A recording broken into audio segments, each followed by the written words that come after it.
Fala galera, hoje a gente vai apresentar o tema de coordenadas polares, né?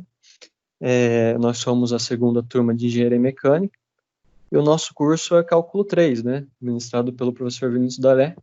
A gente vai dar andamento à introdução, né, de forma generalizada, do que seria coordenadas polares, né?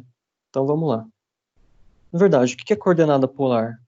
No caso, coordenada polar nada mais é do que a gente transferir aquele conceito que a gente tem do ensino médio, né, de coordenada cartesiana, quando a gente trabalha muito com x e y, né, no, no plano cartesiano. Então, no caso, quando a gente estuda plano cartesiano, a gente está estudando ponto, né?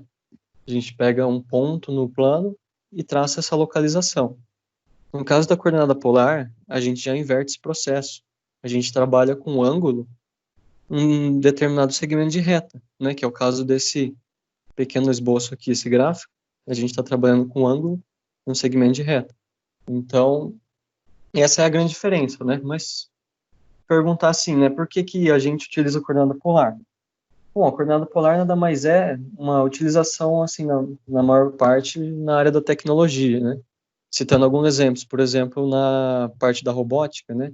Onde a gente tem robôs autônomos que necessitam fazer um sistema de rotação, né? Os famosos graus de liberdade, que a gente aprende em mecânica dos sólidos, tem a ver um pouco na área da robótica, né? A parte de computação que a gente vê nos jogos, que usa engine lá, tem a ver com essa parte de coordenada polar, né? Quando a gente tem um sistema de rotação, movimentação num jogo, a gente está traçando coordenadas polares, né? O próprio funcionamento do Kinect, né, na época do Xbox, que a gente utilizava muito, tem a ver com esse processo de reconhecimento do ambiente, né? Ele traçava vários pontos na tela, reconhecendo um determinado ângulo de movimento, né? E isso envolve vários cálculos por segundo, no caso. Então, a gente usa muito na parte tecnológica. Então, vindo para a parte algébrica, né? Por que a gente usa muito a coordenada polar no nosso cálculo? Por causa que a gente está substituindo a ideia do plano cartesiano, né? René Descartes, lá, por exemplo, propôs a ideia do plano com base em função, né? No sistema de domínio e contradomínio, e assim criou-se o plano cartesiano. Aqui, no caso, dando uma ideia geral, a gente vai pegar o xy e trocar por r e θ. Nada mais do que isso. O que eu estou fazendo aqui? Estou trabalhando com ângulo. Então, eu estou tendo uma curva, trabalhando com uma certa rotação dentro de uma circunferência, no caso. Então, se eu pego, no caso, um segmento de reta R, né, a gente chega aqui, pega um segmento de reta R, liga ela, forma um ângulo com semi-eixo, no caso, no coordenada polar a gente chama a abscissa de semi-eixo, a gente está tendo um ângulo aqui. Então, a gente está trabalhando com movimentação na parte de curva, rotação. Então, são esses sólidos, geralmente, que a gente utiliza, né? Um exemplo aqui no plano.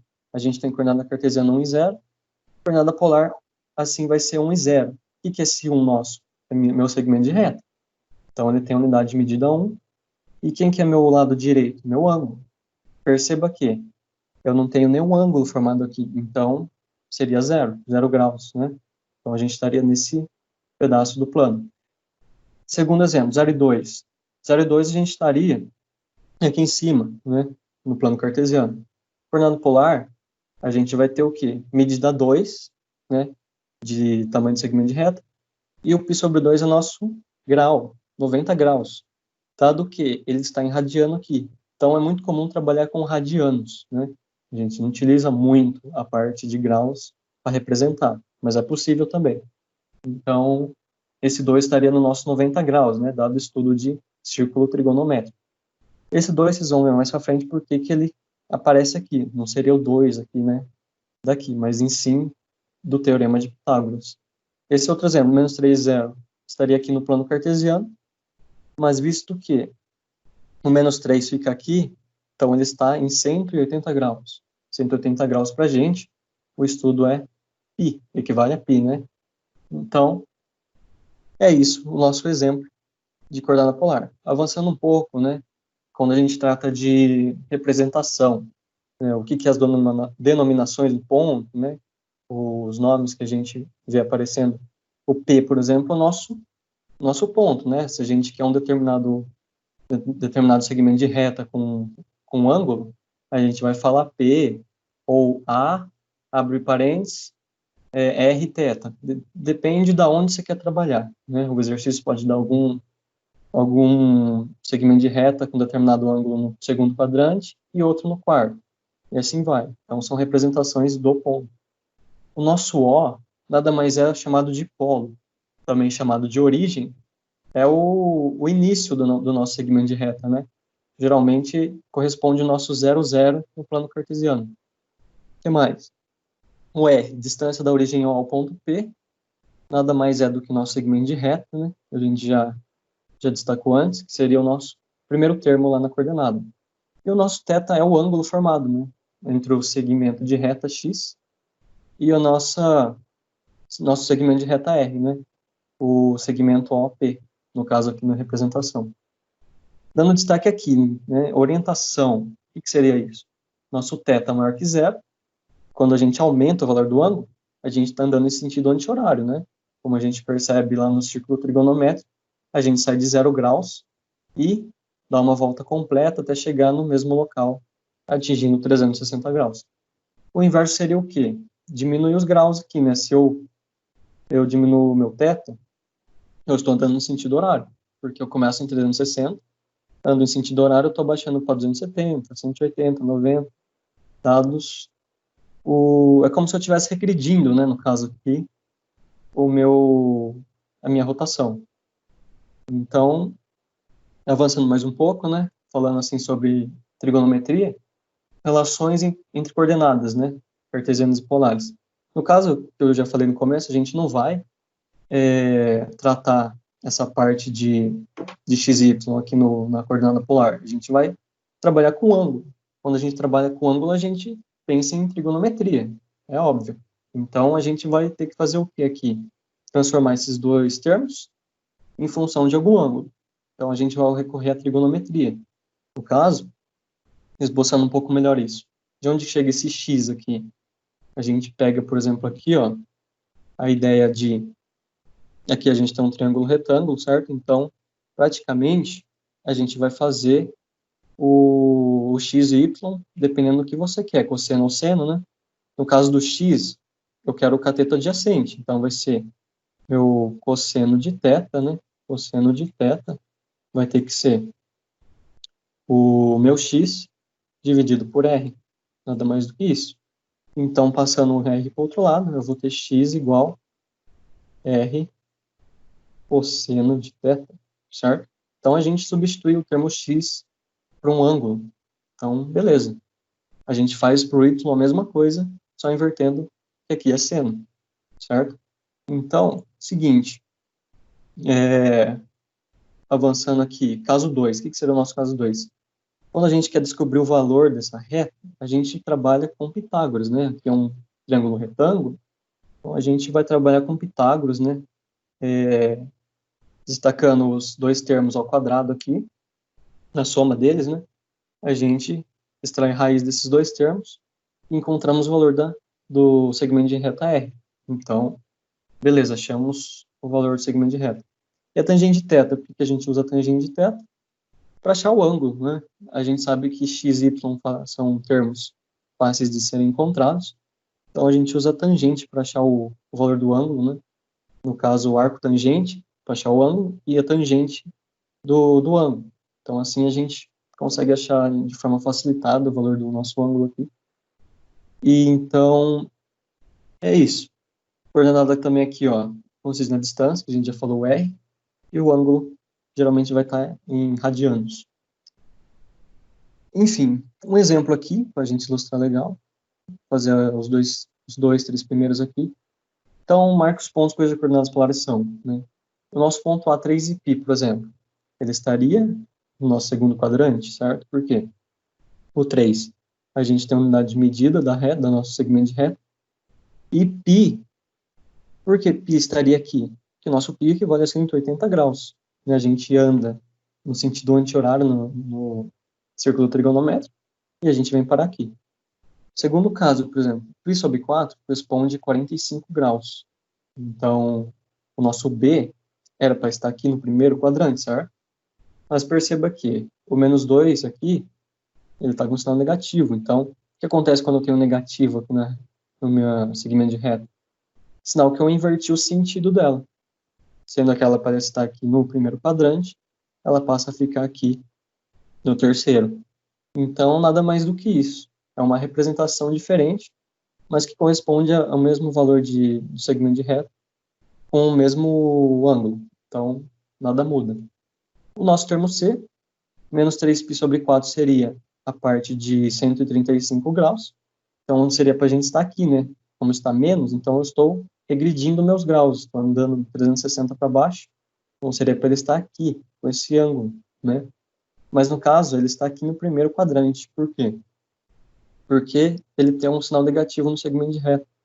Então, ele inverte seu sentido e passa a corresponder ao primeiro quadrante, né? Então, eu estou trabalhando com esse semicírculo de cima. Então, como está negativo esse ângulo, eu vou andar do fim para o começo. Então, 180, eu vou andar 135, perceba que eu ando 90 aqui, com mais 45 aqui dessa parte, andei 135 graus para trás. Então, é isso, galera. A parte de forma generalizada, o que seria um círculo trigonométrico, é isso. Agora, ambos integrantes do grupo vão apresentar a parte de exercício. E detalhe aqui, não esquecendo essa parte, né, da tangente, quando eu disse lá para calcular o valor de θ, a gente só funciona esse cálculo assim, o primeiro e quarto quadrante, né, porque o primeiro e quarto quadrante, no caso, é onde a gente tem a nossa tangente, né. Esboçando isso aqui para ficar mais fácil de visualizar, a gente tem essa tangente tocando a nossa circunferência, aqui de forma que ela toque na circunferência, tendo o primeiro e quarto quadrante em comum. Então, o nosso θ só serve para o primeiro e quarto quadrante. Tá, mas como que eu uso, então, se for segundo e terceiro? Segundo e terceiro, a gente vai trabalhar com aquela relação trigonométrica, tendo R e seno. Então, R seno, R cosseno, dependendo o termo do plano que você quer trabalhar, né? Então, é isso. O primeiro quarto sempre vai funcionar a ideia da tangente, né? Então, nada mais do que isso. Então é isso, galera. De forma generalizada, assim que a gente utiliza coordenadas polares. Bom, dada a definição de coordenadas polares pelo Lucas, agora nós faremos alguns exercícios para aplicação dos conceitos. O primeiro exercício envolve a seguinte equação: 9x mais 6y menos 3 é igual a zero.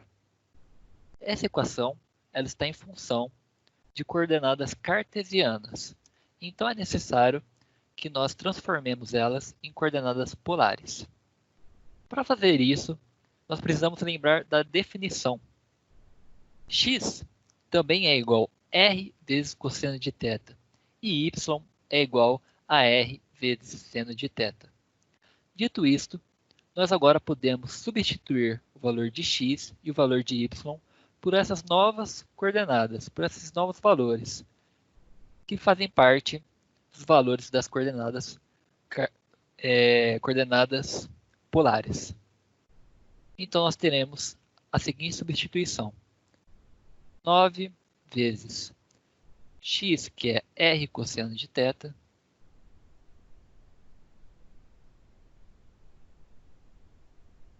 mais 6y, que é r vezes seno de θ,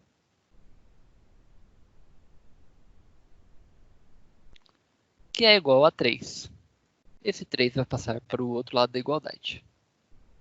Agora nós precisamos realizar a distribuição, que ficará 9r vezes cosseno de θ mais 6r seno de θ.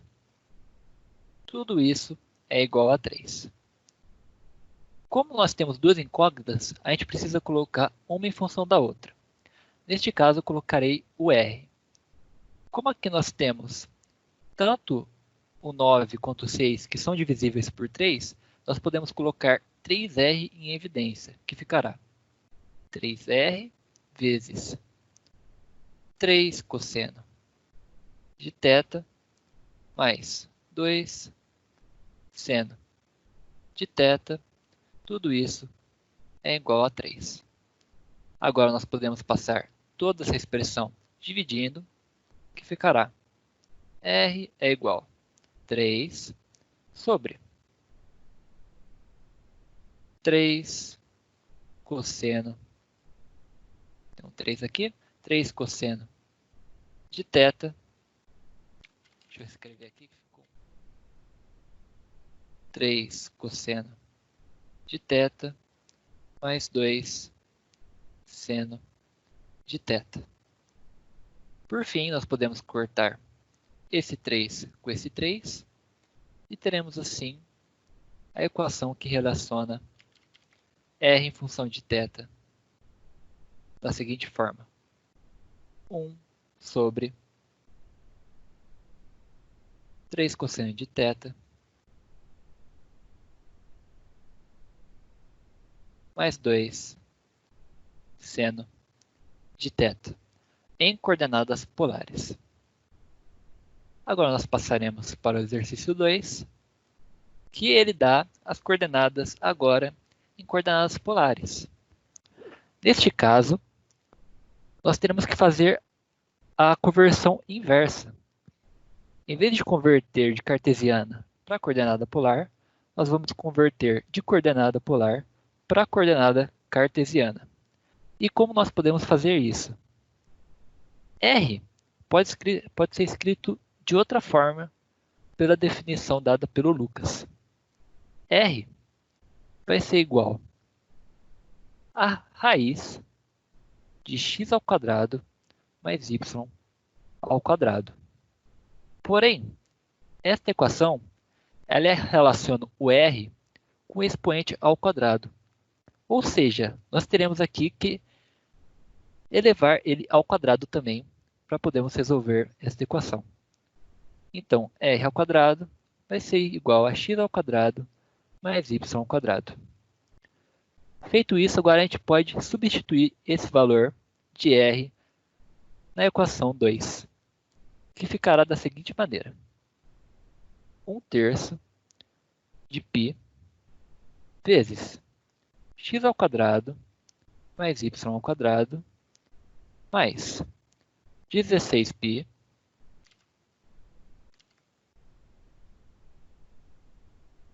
vezes x ao quadrado mais y ao quadrado, que é igual a 2. Esse 2 vai passar para o outro lado da igualdade.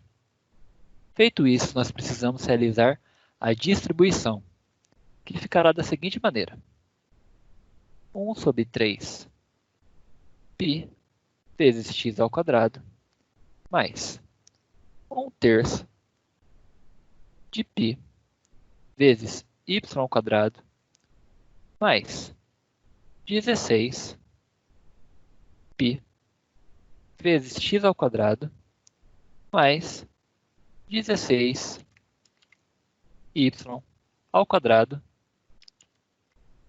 vezes π. Tudo isso igual a 2. Agora, nós podemos colocar alguns valores dessa equação em evidência. Entre eles, 1/3 de π e o 16π, que aparece duas vezes na equação. Dito isso, a equação ficará da seguinte forma: 1/3 de π vezes x ao quadrado mais y ao quadrado mais 16π vezes x ao quadrado mais y ao quadrado. Tudo isso igual a 2. Agora, a matemática tem por definição que quando dois números estão multiplicando o mesmo produto notável, você pode somá-los. Então, essa equação pode ser ainda mais simplificada, ficando desta forma: 1/3 de π mais 16π vezes x ao quadrado mais y ao quadrado, que vai ser igual a 2. Resolvendo esse MMC, nós teremos que 1/3 de π mais 16π não é nada mais, nada menos que 49π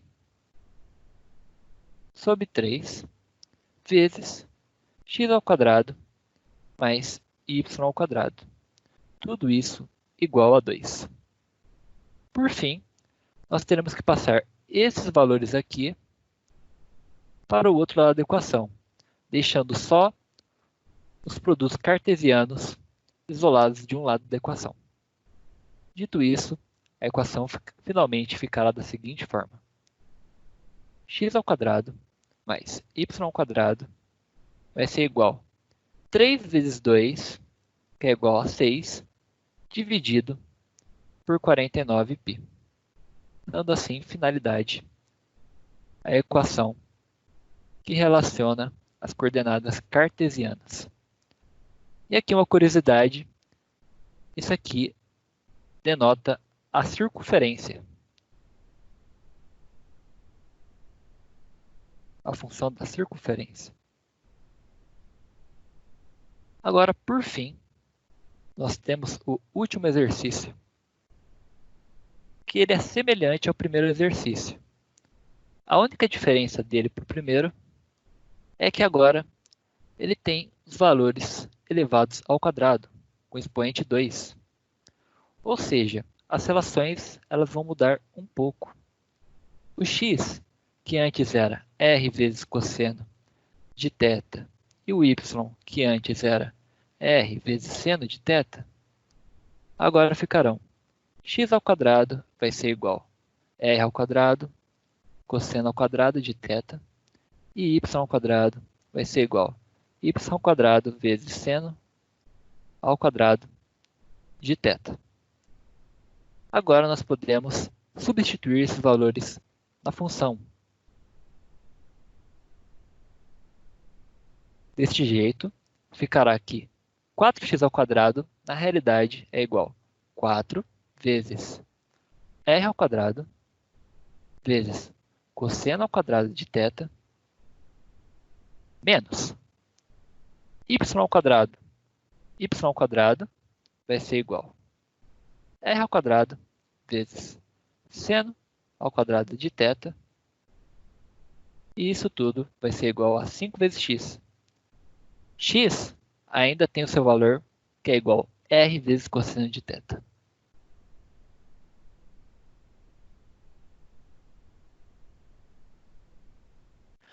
Agora, nós precisamos realizar a distribuição destes fatores, que ficarão 4r ao quadrado vezes cosseno ao quadrado de θ menos r ao quadrado vezes seno ao quadrado de θ, que vai ser igual a 5 vezes r vezes cosseno de θ. Agora, nós precisamos colocar o r em função de θ. Dessa forma, nós precisamos isolar o r, e para fazer isso, nós colocamos ele em evidência na equação, que ela fica lá da seguinte forma: r vai ser igual a r ao quadrado